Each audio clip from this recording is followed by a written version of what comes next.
Hello, book lovers. Welcome back to the channel. Thank you for watching another video. And what if you arrived in a foreign country for a business trip only to find yourself quarantined, trapped in a collapsing city filled with rats, filth, and death? That's the nightmarish premise of City of Ash and Red by Pyun Hye-young. Let me just show you the cover here.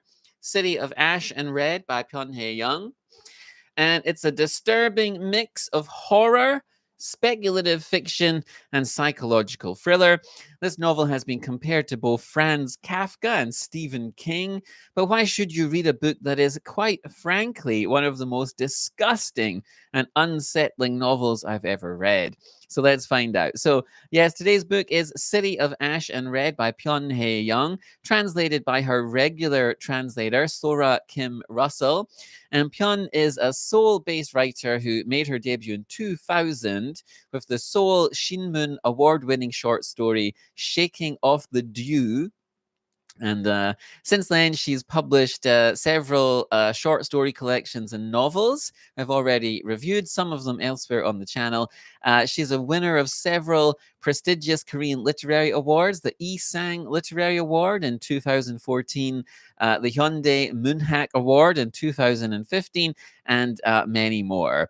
And she really sort of developed her international following in 2018 when she won a big American literary award for her novel The Hole, which was her first novel to be translated into English. She won the Shirley Jackson Literary Award, which is an award given to novels focusing on psychological suspense, horror, and the dark fantastic. That novel was also translated by Sora Kim Russell, and like I said, so they've been working together on translations of Pyun's novels for I think almost everything that Pyun's had translated into English, apart from one short story collection, was translated by Sora Kim Russell.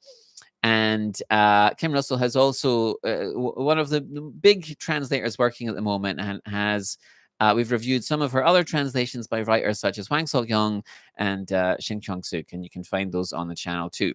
So The Hole, this novel that sort of brought her to international attention, that novel saw her compared to Stephen King. And this novel, the novel we're talking about now, City of Ash and Red, got lots of comparisons to Franz Kafka. And if you've read any of her short stories or other novels, this novel continues Pyun's fascination with grotesque imagery, alienation, and urban despair, which are things which often feature in her stories and novels. So grotesque imagery and alienation are definitely features of this novel. But what's the actual premise of the story? What type of journey is Pyun taking readers on this time? So this is a very disgusting novel. What might be one of the most disgusting I've ever read. It's fantastic, though. So anyway, a nameless man is sent on a business trip to a different country. And the novel starts with him arriving in this second country, which is never identified by name. It's just a city.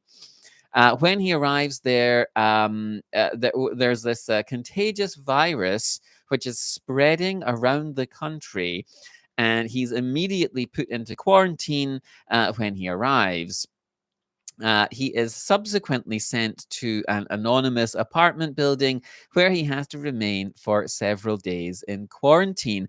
This reminds me of my COVID experience. I'm based in Seoul, but I had to go back to Scotland during COVID for an emergency. And when I came back to Korea, I had to go and spend like 10 days quarantined in this like little Airbnb room, and wasn't allowed to leave that room for 10 days.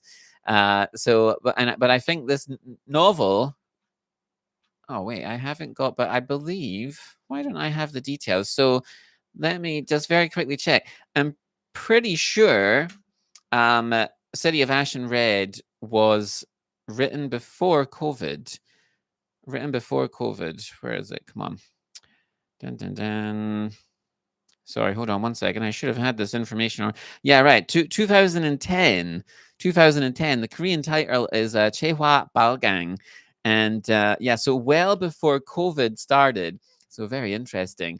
There's another Korean novel which hasn't been translated, which was also about a pandemic, um, which came out before COVID. Anyway, never mind. So this man, he is sent to this anonymous, just an apartment complex, and he has to stay there for several days.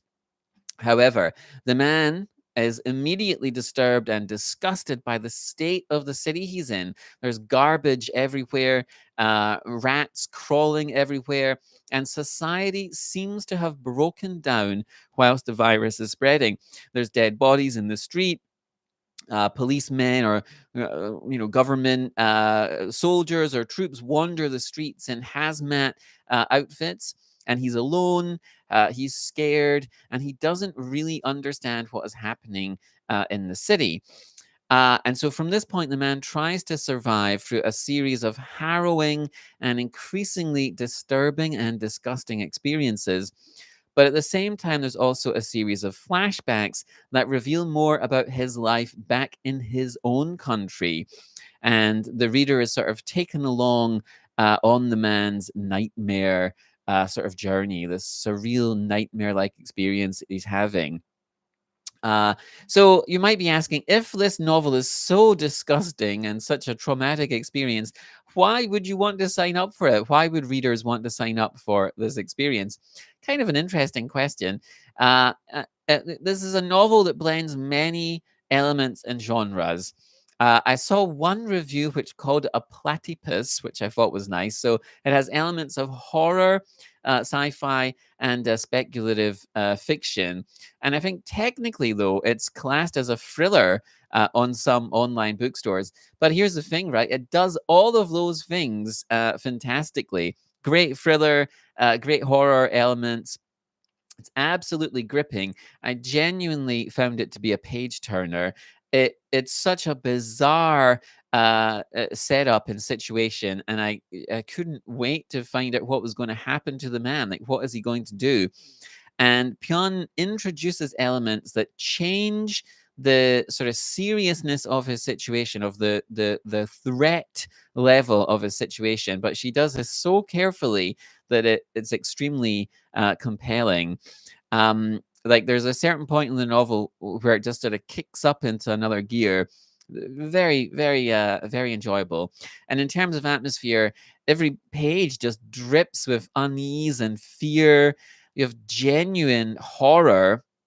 If you think of horror as being fear and disgust, right? So this sort of horror is just everywhere. It's lurking behind even the normal facade of the city, and even in apparently mundane situations, there's just this sort of horror kind of hiding behind everything. And I think this novel has a very powerful effect. I found myself squirming as I read it. And Pyun does seem to be fascinated by disgusting things that can happen to the human body. So, think of maybe someone like David Cronenberg. And she has this similar sort of fascination with like diseases invading a body, genuinely very creepy and unsettling. So are there some larger themes at work in the novel? So what is Pyun saying about society with all of this disgusting imagery? So again, one of the literary pleasures of this book is there's any number of ways in which we can interpret the story. So different readers will find different things and different explanations for things or different interpretations. It could be a parable for how society breaks down in the face of an epidemic, which we could well experience in the future. There's a Steven Soderbergh film, the name I can't remember just now, um, which has a similar atmosphere in places. Contagion, I think, is the film.